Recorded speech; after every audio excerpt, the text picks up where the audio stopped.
Welcome to The Explainer. Today we're diving into a fascinating interpretation of an ancient text that gives us a really unique picture of what security looks like. It describes a life so secure, one speaker actually calls it the sheltered life. So, let's just kick things off with a huge question, one that people have been asking for, well, millennia. In a world that feels so uncertain, what does genuine, real, unshakable security actually feel like? I mean, what is it really built on?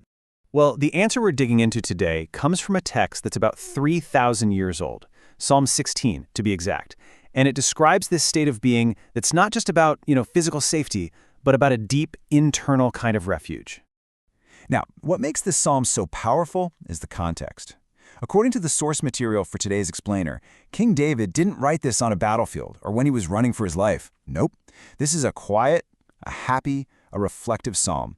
It was born out of a time of just thinking, and that makes its insights into security really, really interesting. Okay, so what does this sheltered life actually look like? How would you even recognize it? Well, the profile is built on three key markers, three things that really define this state of refuge. So here we go. This breaks down a pretty big abstract idea, refuge, into three really tangible characteristics. It's not just some internal feeling, it's a whole way of life, defined by submission, by commitment, and by a very clear rejection of any alternatives. The first marker, it's total submission.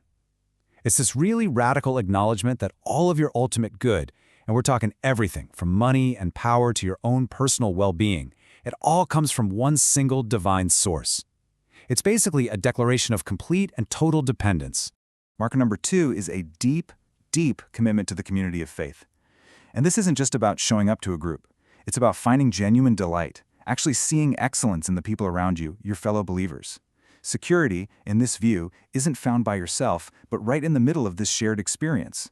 And to really drive this point home, the source tells this incredible story about the kind of radical faith that grows in that kind of community. It's about a missionary who needed a ton of sand for a building project, with absolutely no way to get it. But his response to his team was just pure, unfiltered trust.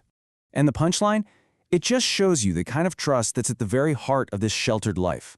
It's a trust that just expects provision, even when it seems completely impossible, because the focus isn't on how it will happen, but on who is providing. Okay, the third marker is a big one.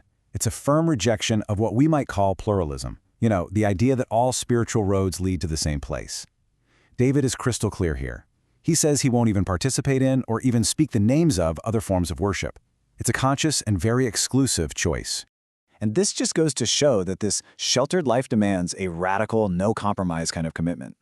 The source we're looking at points to historical figures like the Protestant martyrs Latimer and Ridley. I mean, these guys were literally burned at the stake because they refused to back down from their beliefs. That really shows you the high stakes of this third marker. All right, let's move on to the next part. Let's see how this whole external profile builds into an internal state of being, a really profound and unshakable contentment. Now, to really get this psalm's view on contentment, you need a little backstory from the Old Testament. See, while all the other tribes of Israel got a piece of land, the tribe of the Levites, the ones who served in the temple, they got no real estate. Their inheritance, their portion, was God himself. That was it. And this is where it gets so fascinating.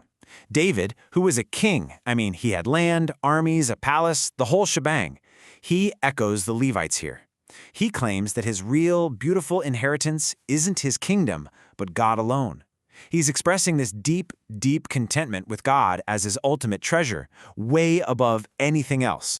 So you take that mindset of contentment, and it becomes the bedrock for the final piece of this whole profile, a profound confidence that stretches into every area of life, even right up to the face of death itself. Our source identifies three layers of confidence that just naturally grow out of this life of refuge. There's a confidence in divine guidance for your day-to-day life, a confidence in your ultimate security, and then, most radically, a confidence that actually overpowers the fear of death. And this right here, this is the absolute peak of that confidence. David expresses this belief that God won't abandon his soul to Sheol, which is the Old Testament word for the realm of the dead, or let his Holy One see decay. It's an absolutely staggering claim that death is not the end of the story. Now, here's where the interpretation of this verse takes a really fascinating turn in the New Testament. The source explains that centuries later, the Apostle Peter gives this famous sermon, And he argues that, hey, David's body did see decay. His tomb is still right over there. Peter claims David was actually speaking prophetically about a future Holy One, the Christ. So Christ's resurrection becomes the ultimate guarantee for the very hope that David was talking about.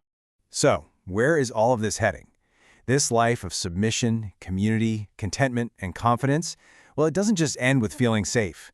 The psalm actually finishes with this incredible declaration of ultimate joy. This verse just perfectly captures the final outcome of the sheltered life. The path leads you straight into God's presence, and the result isn't just security, it's a fullness of joy and pleasures forevermore. So let's put it all together. The sheltered life, as interpreted from this amazing psalm, is a secure life that's not built on your circumstances, but on a very specific spiritual posture. It's founded on radical submission, deep community, profound contentment, and a confidence that looks right past death and into endless joy. And that really just leaves us with a final question to chew on. How does this ancient, God-centered profile of security stack up against the ways we try to find safety and happiness today? What does it challenge? And maybe, what, if anything, does it confirm for us?